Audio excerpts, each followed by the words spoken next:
I woke to a suffocating darkness, thick and cold as the grave.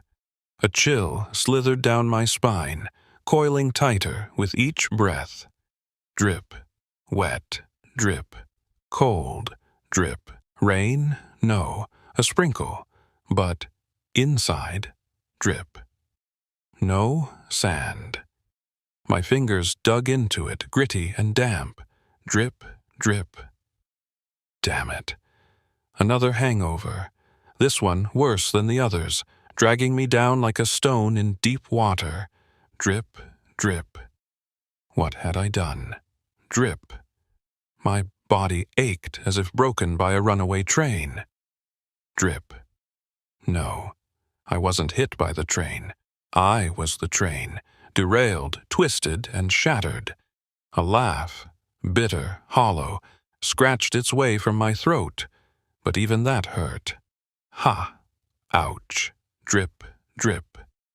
The heavens themselves wept for my ruin, but their pity was venomous. The drizzle turned to a downpour, pounding the earth as though it wished to bury me beneath its weight. The rain, relentless, screamed in my ears, clawing at my skull. I lay face down, the sand clinging to me, half buried. My eyes cracked open, seeing nothing but wet, black earth. I tried to rise, but my limbs were leaden. With great effort, I pushed myself up, only to be assaulted by a wave of nausea, rising like bile in my throat. I could vomit at any moment. Where was I?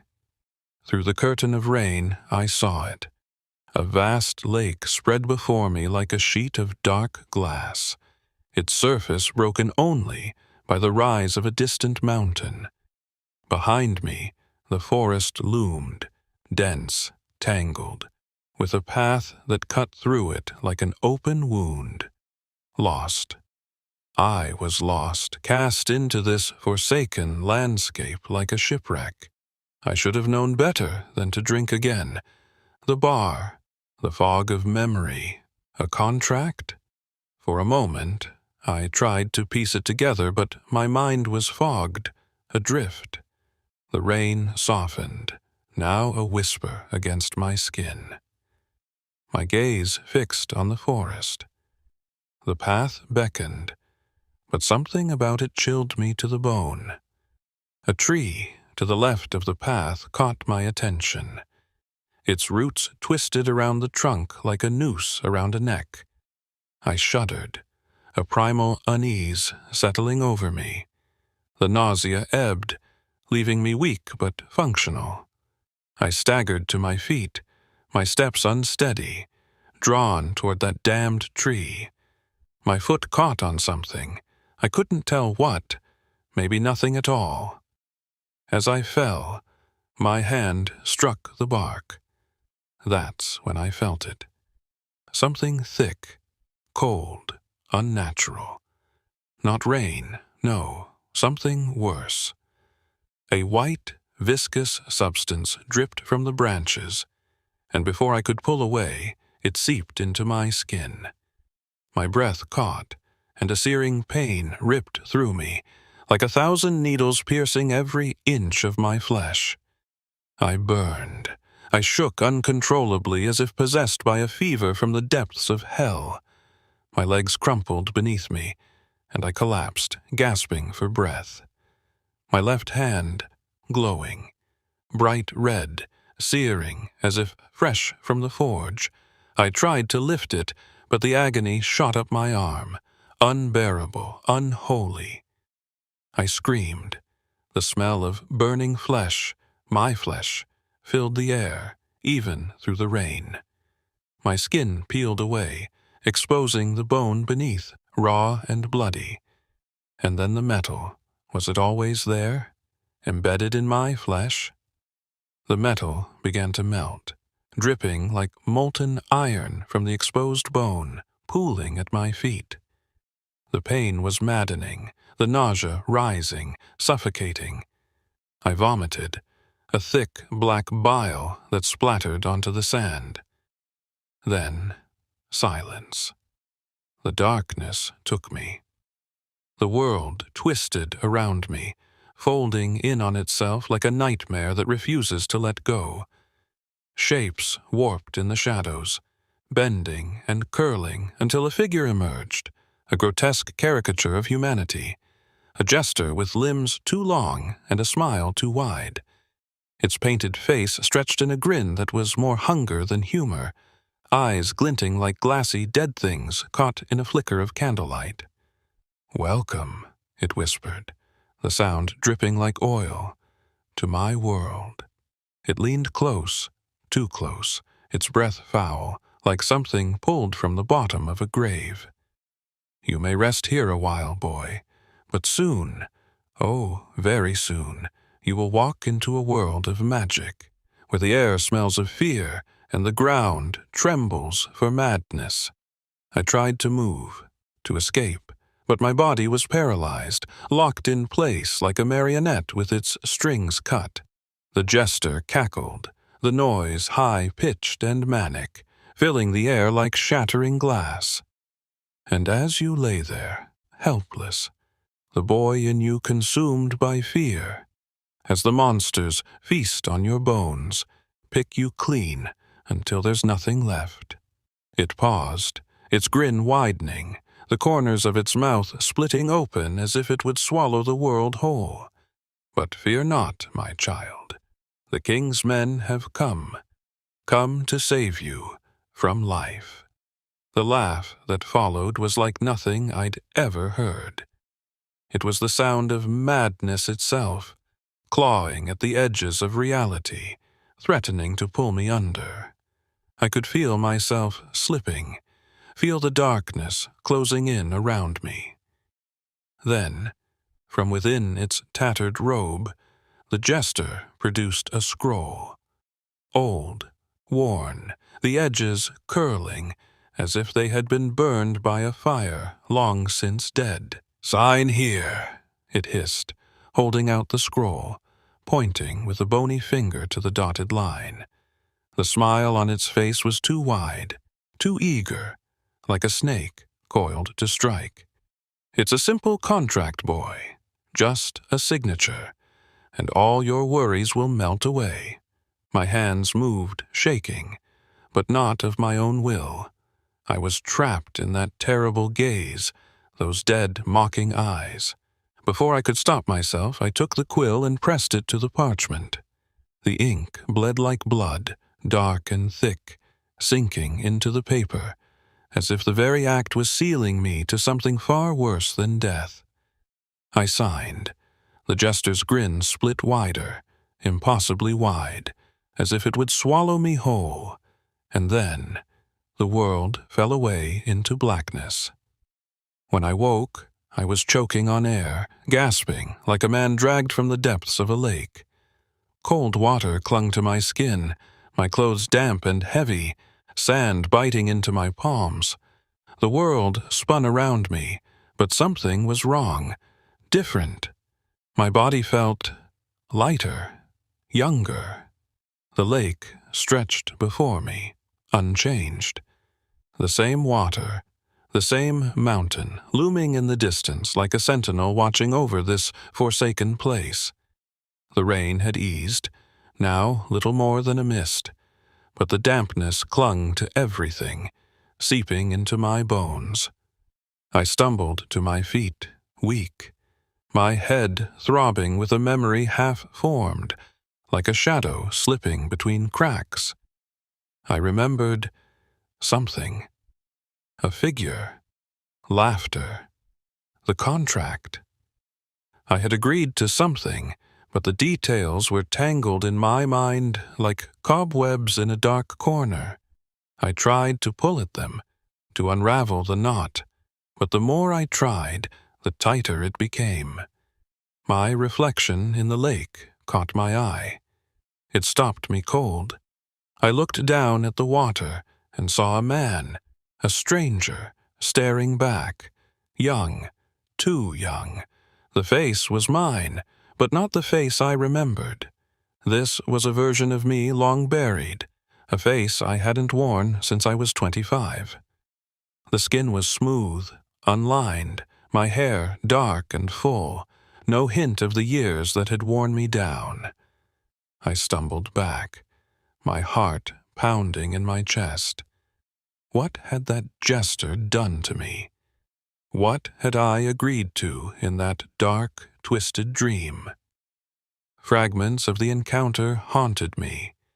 The mocking voice, the twisted grin, the cold hand pushing me to sign, and the laughter, that terrible laughter, echoing in my skull. I had signed, but for what? What had I traded? What had I lost? The world around me was the same, but I was not. And the contract lingered, heavy and unseen, like a noose tightening around my neck. Trey Owens, what the hell did you get yourself into this time? The words slipped out of my mouth like a bad habit as I lay there, groaning in the mud, every inch of me screaming in pain. I forced myself up, pushing against the wet ground, wincing as the ache in my body flared up. Then I saw them, 2 moons, hanging low in the sky, pale, unnatural. I blinked once, twice, but they didn't go away. They just hovered there, still and silent. "What the?" I rasped, my breath catching in my throat. I couldn't stop staring. I'm not on Earth anymore, am I? The thought hit like a punch to the gut. "Dorothy, this ain't Kansas," I muttered, a nervous laugh threatening to bubble up, but it died before it reached my lips. I forced myself to my feet, groaning as my ribs protested. My mind kept flashing back to the jester's grin, the contract. Had I really signed it? No time for that now. I needed to find someone. Find answers. Each step sent pain rippling through my chest, but I kept moving, scanning the misty landscape. That's when I saw something. Big. Hulking. At first I thought it was a boulder, but then it moved. Slow. Deliberate. "What now?" I mumbled, dread settling like a stone in my stomach. It came closer, revealing itself. A massive, gray-skinned creature with one single, enormous eye. A cyclops. My blood ran cold. "Damn it, Trey Owens," I muttered, panic rising in my chest. "What did you get yourself into?" The cyclops lumbered forward, its heavy steps shaking the ground. It sniffed the air, and its eye locked onto me. I took a cautious step back, my heart hammering in my chest. "Yeah," I whispered. "This is bad. Really bad." It grunted, not understanding a word I was saying, but the intent was clear. My fists clenched, but I had nothing. No weapons, just my bare hands and whatever luck I had left. "What now, genius?" I muttered, trying to hold back a laugh. The cyclops lunged. I barely dodged, its fist crashing into the ground where I'd been standing. I stumbled back, sharp pain flaring in my ribs. Okay, this is definitely worse than I thought. The next swing caught me in the side, sending me flying. I hit the dirt hard, and something snapped. My ribs, probably. Pain shot through my body, and I couldn't hold back the scream. I lay there, gasping, my mind a blur. The cyclops loomed over me, its eye gleaming with something like amusement. A low, rumbling laugh escaped its throat as I rolled onto my back, broken but still alive. It let out one last chuckle before turning away, leaving me there, soaked and aching.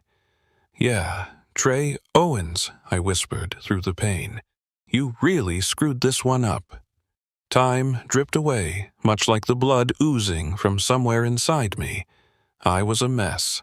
Every breath was a jagged knife slicing my ribs apart. the pain worse than any hangover. I lay there in the muck, the last vestiges of the Cyclops' laughter fading like the echo of a bad dream. But the pain was all too real, gnawing at me like a beast, reminding me of my mistakes. I couldn't stay here. If I did, I was as good as dead. The Cyclops was gone, but that wasn't any kind of comfort. I needed help. Fast. My ribs felt wrong, bent inward like they were trying to puncture something vital. I pushed myself up, biting down on the scream that threatened to claw its way out of my throat. The world spun for a moment, the edges of my vision dancing with dark spots, but I forced it into focus. My choices were limited: walk or die. So I walked. The path, if you could even call it that, stretched into the woods like a vein through rotting flesh. The trees hung low, twisted and gnarled, their branches swaying in the breeze, whispering secrets I didn't want to hear. There was a wetness to the air, like the whole place had been drenched in sweat. But it wasn't just the trees that got to me. It was the strange shapes darting between them. I saw them in the corner of my eye, fleeting, quick, too quick. The fauna here didn't belong in any world I knew. Huge, bulbous plants oozed black sap, like the earth itself was bleeding. Some of the leaves shimmered, catching the faint light of the 2 moons that still hung above me. The air stank of decay, but there was something sweet beneath it, something sickly, like rotting fruit left in the sun. And the sounds, God, the sounds. Every step I took, the forest seemed to hiss at me, the ground squelching underfoot, as if it were alive and pissed off. Time blurred. The pain in my ribs sharpened with every movement. I don't know how long I walked. Could have been minutes, could have been hours. All I knew was that each step was agony. But I couldn't stop. I was too stubborn to die here, not like this. But then the forest changed. I heard them before I saw them. Low, guttural voices, a language I didn't recognize, but somehow I did. They were close, so close. And then, like shadows creeping out of the dark, they came. Small, hunched figures, their skin a sickly green, eyes gleaming with malice. Goblins. Damn goblins. One of them snarled, and they rushed me, claws bared, ready to tear me apart. Pain exploded in my side as I hit the ground, their filthy hands clawing at my skin, their breath rank and hot against my neck. I felt a boot slam into my side, and I groaned, barely able to keep my eyes open. I was done for. But then something weird happened. Through the haze of pain and panic, I heard myself mutter in a voice that wasn't quite mine. "Is this how you treat your own kind?" The goblins froze. All of them. One of them, the ugliest of the lot, stared at me with wide, confused eyes, its mouth hanging open. Then, without warning, it doubled over and puked all over the ground. Thick green bile splattered across the dirt, and the other goblins, as if on cue, burst out laughing. Yeah, laughing. They howled like it was the funniest thing they'd ever seen. One of them was bent over, clutching its sides, tears streaming down its face. The one that had puked wiped its mouth, glaring at me, then shook its head, muttering something under its breath. Another goblin, a bit taller than the rest, though still short as hell, stepped forward. It scratched the back of its neck awkwardly, then looked at me, eyes narrowing. "Our bad," it said, the words thick and broken, but understandable.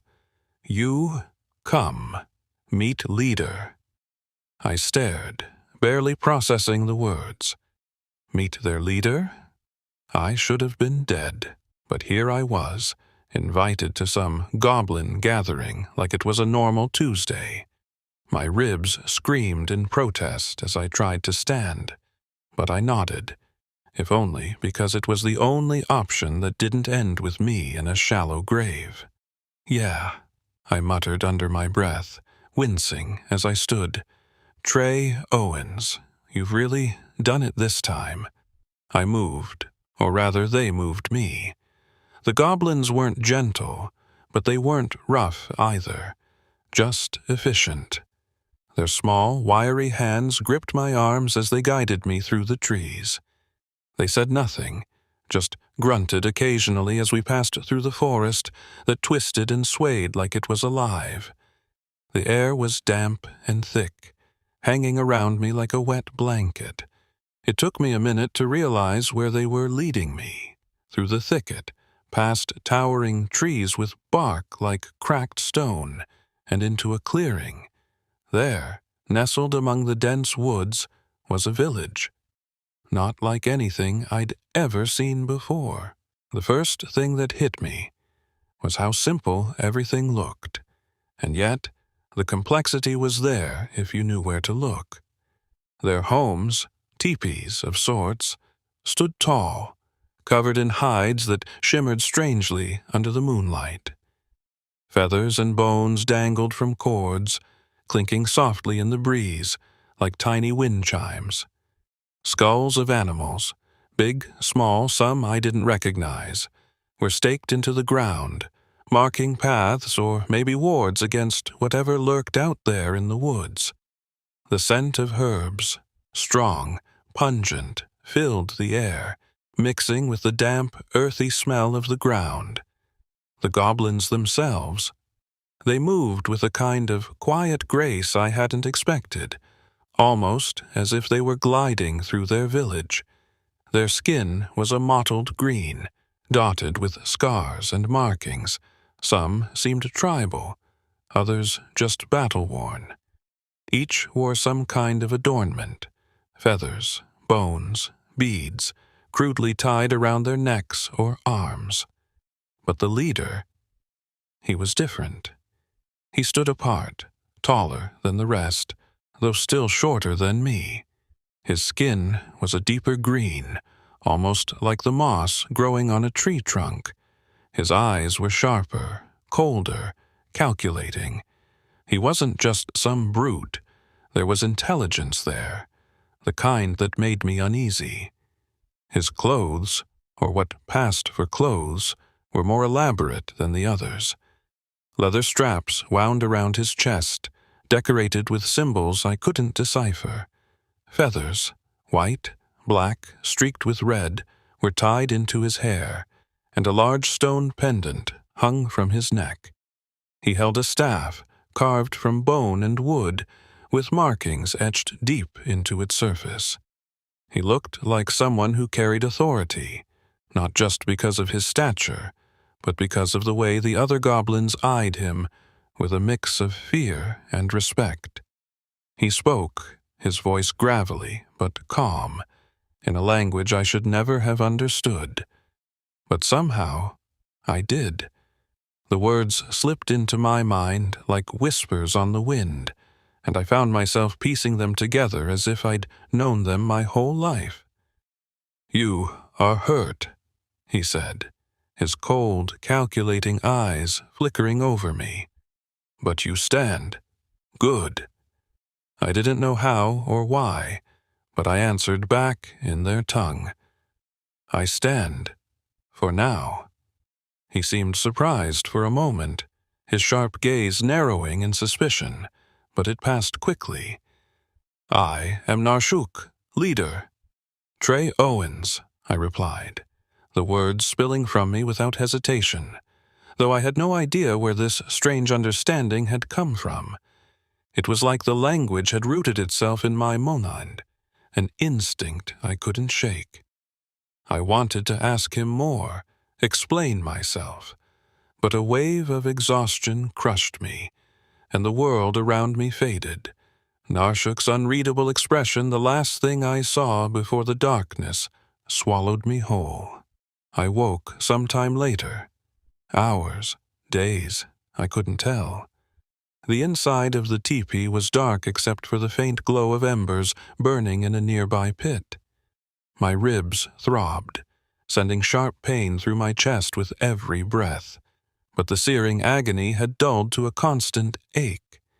I was wrapped in furs, my body heavy, sluggish, like I was fighting to stay awake but losing the battle.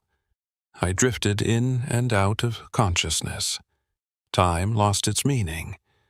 Sometimes, when my eyes would crack open, I'd see shadowy figures moving around me. Goblins, no doubt, though none of them spoke. They brought me food, nuts, roots, herbs, maybe vegetables. The taste was earthy, bitter, but I was too weak to care. I ate what they gave me, slipping back into a hazy sleep, each time hoping I'd wake up somewhere else. But I didn't. When I finally came to, it felt like months had passed. My body was sore, stiff, but I could move again. I forced myself to sit up, gritting my teeth through the pain. The teepee was small, dimly lit, with strange carvings etched into the walls, symbols I didn't recognize. The air was thick with the smell of herbs, the kind that cleared your sinuses whether you liked it or not. I stood, slowly, testing my legs. They held, barely. Stepping outside, I was met with the sight of the village in full light. Goblins bustled around, moving with purpose, each carrying out some task, skinning animals, tending to fires, sharpening tools made of bone and stone. I walked, noticing the details now, their tools, their rituals, the way they prepared food and dressed wounds. Everything was functional, yet there was a sense of something ceremonial in the way they did things. Their village felt like it was rooted in something ancient, something that had survived countless ages, a culture far older than I would have thought.